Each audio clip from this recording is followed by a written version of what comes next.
اللہ اکبر اللہ اکبر اللہ اکبر لا الہ الا اللہ اللہ اکبر وللہ الحمد الحمد للہ رب العالمین والصلاة والسلام علی رسولہ الکریم اما بعد محترم حضرات، اللہ تبارک و تعالیٰ کا بے حد احسان اور شکر ہے کہ اس نے ہم کو ایک بار پھر موقع دیا کہ ایک بابرکت مہینے سے ہم فائدہ اٹھائیں۔ کتنے لوگ تھے ہمارے معاشرے میں جو پچھلے رمضان میں ہمارے ساتھ تھے لیکن اس رمضان میں ہمارے ساتھ نہیں ہیں۔ اسی طرح سے ہم اس سال موجود ہیں، آپ موجود ہیں، اور نہ جانے کس کو یہ توفیق اگلے رمضان میں نہ ملے۔ اللہ تبارک و تعالیٰ نے انسان کو مخاطب کر کے کہا، یا ایھا الانسان، اے انسانوں، انک کادح الی ربک کدحا، کہ تم اپنے رب کی طرف کشاں کشاں دھیرے دھیرے چلے جا رہے ہو، فملاقیہ، اور پھر اس سے تمہاری ملاقات ہو جائے گی۔ یہ ہے ہماری حیثیت، ہمارا مقام، کہ ہم دھیرے دھیرے اپنے رب کی طرف جا رہے ہیں۔ تو اس پر ہمیں اللہ کا شکر ادا کرنا چاہیے، اور اسی شکر کی ایک شکل یہ ہے کہ آج ہم نے اس کے حضور 2 رکعت نماز عید الفطر ادا کی ہے۔ محترم حضرات، روزہ ہر سال آتا ہے اور اس کو 2 طرح سے سمجھا جاتا ہے۔ زیادہ تر لوگ یہ سمجھتے ہیں کہ روزہ جو ہے وہ زیادہ نماز پڑھوانے، زیادہ تلاوت کروانے یا زیادہ عبادت کروانے کے لیے آتا ہے۔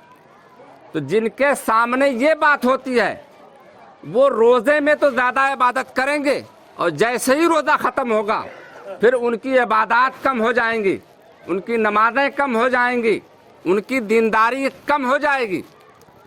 اور دوسرے وہ لوگ ہیں جو یہ سمجھتے ہیں کہ رمضان دراصل تبدیلی پیدا کرنے کے لیے آتا ہے، اور قرآن مجید بھی اس کی گواہی دیتا ہے کہ وہ تمہارے اندر تقوی پیدا کرنے آتا ہے۔ تو جو اس کو تبدیلی کا ذریعہ سمجھتے ہیں تو وہ اس مہینے میں سارے کیے گئے عمل کو اپنی باقی زندگی میں بھی باقی رکھنے کی کوشش کرتے ہیں، کہ جب میں نے وقت کا مینجمنٹ کیا اس مہینے میں، 1 انچ ہم نے وقت کی خلاف ورزی نہیں کی۔ اگر ہمیں پتہ چل گیا کہ سورج ڈوبنے میں 1 منٹ باقی ہے تو کسی نے جرأت نہیں کی کہ 1 گھونٹ پانی پی لے۔ ہم نے ٹائم مینجمنٹ سیکھا، اللہ تعالیٰ کی فرما برداری ہم نے ایک دم آخری اسٹیج پر جا کر کے کی ہے۔ سویرے اندھیرے میں اٹھ کے کھانا کھایا ہے، جب تک اجازت دی تب تک کھایا، جیسے ہی روکا رک گئے۔ دن بھر بھوک لگی رہی، کھانا تھا، وقت تھا، چھپنے کی جگہ تھی، لیکن ہم نے اپنے رب کی فرما برداری میں ایسی جرأت نہیں کی۔ یہ سب جو سیکھتا ہے وہ اپنی باقی زندگی جو 11 مہینے کی ہے اس میں اس کو اپلائی کرتا ہے، اس کا امپلیمنٹ کرتا ہے، نفاذ کرتا ہے۔ تو ہمیں اصل میں اس کی دوسری شکل کو سامنے رکھنا ہے۔ یہ زیادہ عبادت کرنے کا کوئی فارمولہ نہیں اس کے اندر دیا گیا ہے، یہ تو آپ کو تقوی کی طرف لے جانے کا ایک ذریعہ ہے۔ اور اس میں اللہ تعالیٰ نے جو خاص کرم کیا وہ یہ کیا کہ شیاطین کو بالکل پابند کر دیا۔ ہم 2 طریقوں سے بہکتے ہیں، ایک شیطان کے بہکانے سے، وہ شیطان انسان بھی ہو سکتا ہے اور جنات بھی ہو سکتے ہیں، دونوں میں سے کوئی بھی ہو سکتا ہے۔ شیطان کے بہکانے سے اور اپنے نفس کے بہکانے سے۔ اللہ تعالیٰ نے شیطان کو، جو باہری لوگوں کو، ان کو پابند کر دیا مجھے بھی نہیں لگتا کہ کوئی انسان بہکاتا ہوگا کہ یار چلو چھپ کے کھا لیتے، وہ بھی ایوائڈ کرتا ہے، اور شیطان جو جنات ہیں وہ تو باندھ ہی دیے جاتے ہیں۔ اب اس کے بعد اگر آپ کچھ کرتے ہیں تو اصل میں وہی آپ ہیں۔ شیطان اب آپ کو نہیں بہکا رہا ہے، جنات نہیں بہکا رہا ہے، اب اصل میں آپ وہی ہیں جو آپ کر رہے ہیں۔ رمضان میں گالی دیتے ہیں، جھگڑے کرتے ہیں، بے ایمانی کرتے ہیں، ملاوٹ کرتے ہیں، تو اس کا مطلب ہے کہ آپ اصل میں وہی ہیں۔ اب آپ کو کوئی بہکا نہیں رہا ہے، آپ کی ریئلٹی آپ کے سامنے آ جاتی ہے اس مہینے کے آنے سے۔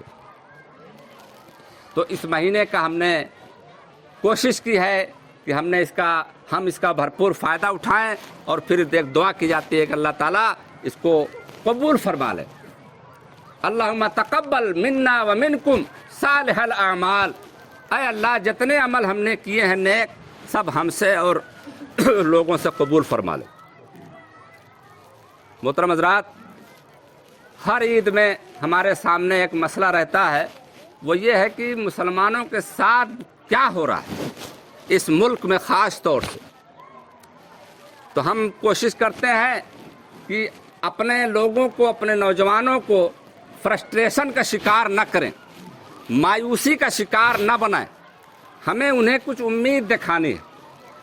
حالات ایسے ہی ہمیشہ رہے، کبھی ایسا نہیں ہوا کہ اسلام یا مسلمانوں کے سامنے اللہ تعالیٰ نے حلوہ پیش کر دیا، کبھی ایسا نہیں۔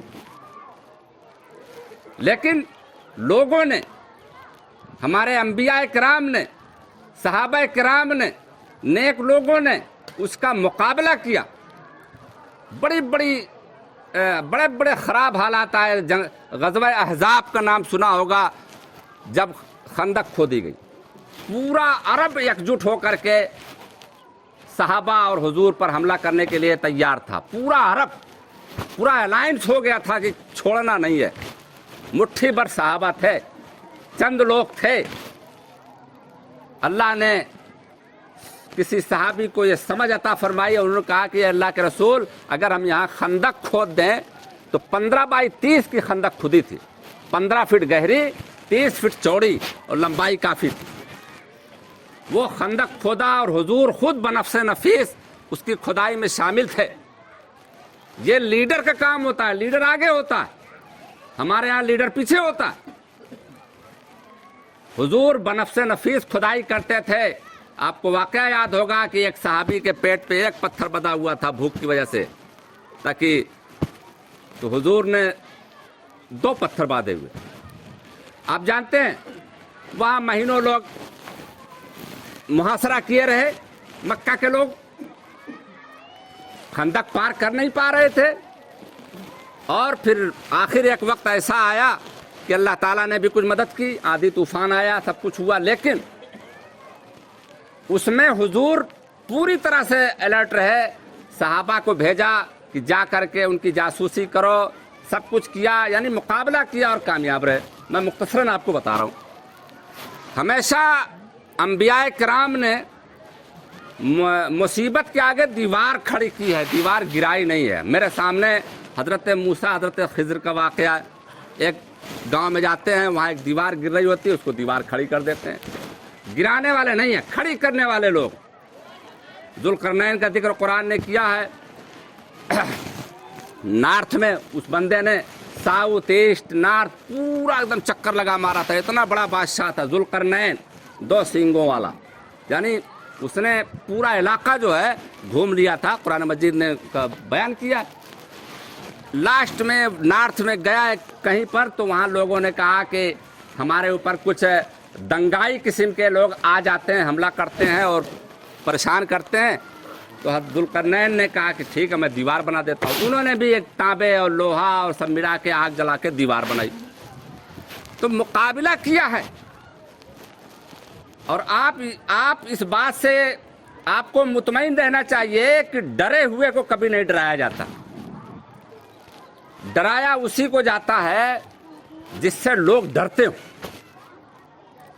چند مٹھی بھر مسلمان ہیں اس ملک میں، کہاں بہت زیادہ، لیکن ایک اکثریتی طبقے کو بتایا جاتا ہے کہ بڑے خوخار قسم کے لوگ، اور ہم ہیں ڈرتے بھی جاتے ہیں۔ تو ہمیں ڈرنا ورنا نہیں ہے،